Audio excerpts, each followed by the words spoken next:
सूर्य के चरणोदक जल को अपने अंग में लगाता है वो कभी भी रोगी नहीं होता, और रोगी अगर है तो संपूर्ण रोग उसके विनाश हो जाते हैं। भगवान सूर्य की पूजा करिए। रोगी हो तो रोग को दूर करने वाले हमारे देवता कौन हैं? सूर्य भगवान। यहाँ उल्टा पुल्टा पूजा करते हैं भाई। जैसी बीमारी हो, बीमारी के अनुसार डॉक्टर के पास लोग जाते हैं कि नहीं? किडनी वाला डॉक्टर अलग, कैंसर वाला अलग, मेडिसिन विभाग अलग, सबका अलग अलग विभाग है। तो जो जिसका जैसा डॉक्टर है उसके पास पहुंचिए। इसी तरह भगवान के पता नहीं कितने अवतार हैं, सब देवता अलग अलग हैं। भगवान शंकर जी के पास जाओगे, भगवान शंकर जी क्या देते हैं? भगवान शंकर भगवान ज्ञान प्रदान देते हैं, विद्या के देवता हैं भगवान शंकर जी। और लक्ष्मी की प्राप्ति करनी है तो भाई लक्ष्मी की प्राप्ति करनी है तो लक्ष्मी वाले देवता के पास जाओ। जैसे नारायण के पास जाओगे, भक्ति करोगे तो लक्ष्मी मैया प्रकट हो जाएंगे। तो जो जाहेगा देवता है उसके पास वो वस्तु की याचना प्रार्थना आप लोग करिए। ये नहीं कि हमको चाहिए कुछ मांग कुछ रहे किसी दूसरे देवता से, तो ऐसा नहीं। भागवत में लिखा हुआ है कि विविध विविध कामना अनुसार विविध देवताओं का पूजन। जैसी कामना वैसे देवताओं का पूजन करना चाहिए। धनवान बनना हो तो नारायण की उपासना करिए। लक्ष्मी प्राप्ति करना है, नारायण आएंगे तो लक्ष्मी आपके घर में निश्चित रूप से आ जाएंगी।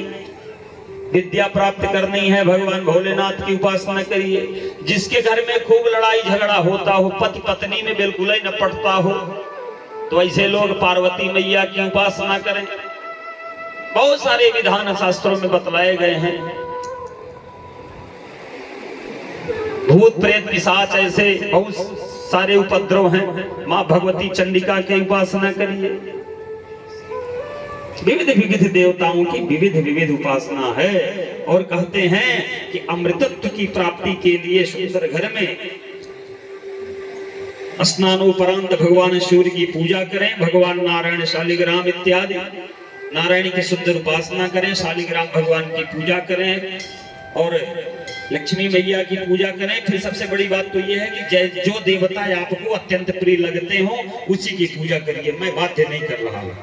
जो इष्ट हो आपको राम जी प्रिय है तो राम की पूजा करिए, कृष्ण प्रिय है तो कृष्ण भगवान की पूजा करिए, भगवान भोलेनाथ आपको प्रिय है उन्हीं की पूजा करिए। हाँ, और करिए तो एक की करिए। ये नहीं को हम सजा लिए दुनिया भर के देवता का, न किसी को लड्डू में पूज रहा है न किसी को जल।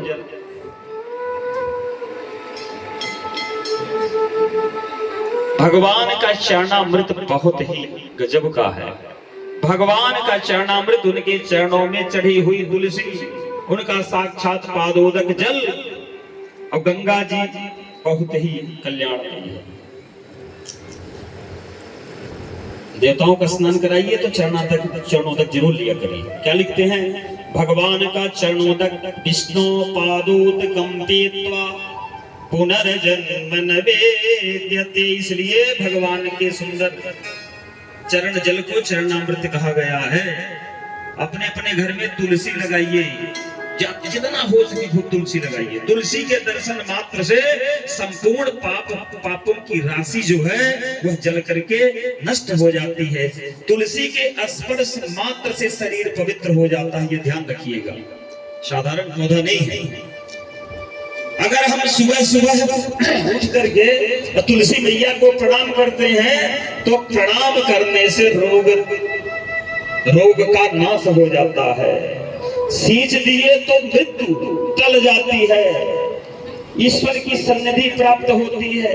इसी तरह तुलसी मैया का दर्शन करें, सूर्य भगवान की पूजा करें, भगवान नारायण की उपासना करें और उपासना करें और प्रतिदिन गंगा मैया का सेवन करें। गंगा जल का सेवन रोज करने से सारे रोग समाप्त होते हैं।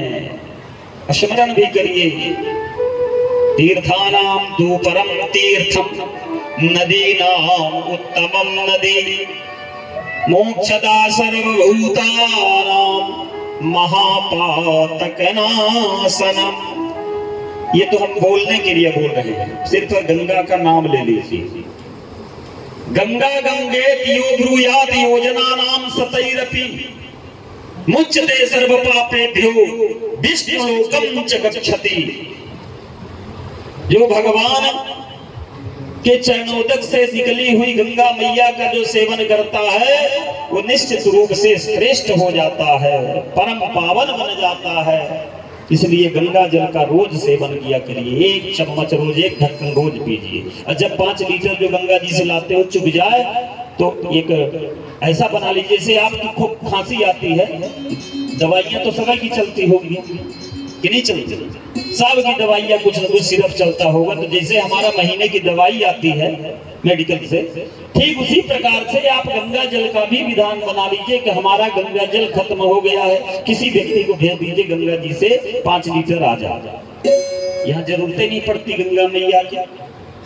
काय को पियोगे? सिरप पियो, जो कल्याण करने वाला पियो सिरप। ये सिरप छोड़ने वाला नहीं है, किसी को दुर्गति करा देगा, अंत में नरक पहुंचा देगा। इसलिए सिरप न पीना पड़े, गंगा जल रोज पियो 1 चम्मच, गाय का मूत्र पियो 1 चम्मच, सब बीमारी दूर हो जाए, सब छूट जाए।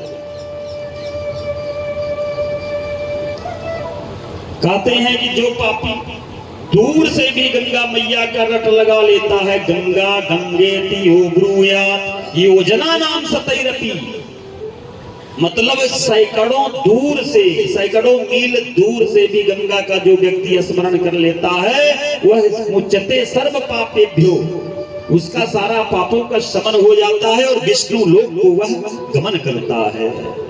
इसलिए भगवान के इन सुंदर बताए हुए सत्कर्मों का पालन करें और अंत में भगवान नारायण की सन्निधि प्राप्त करें। भगवान ने अर्जुन से क्या कहा है?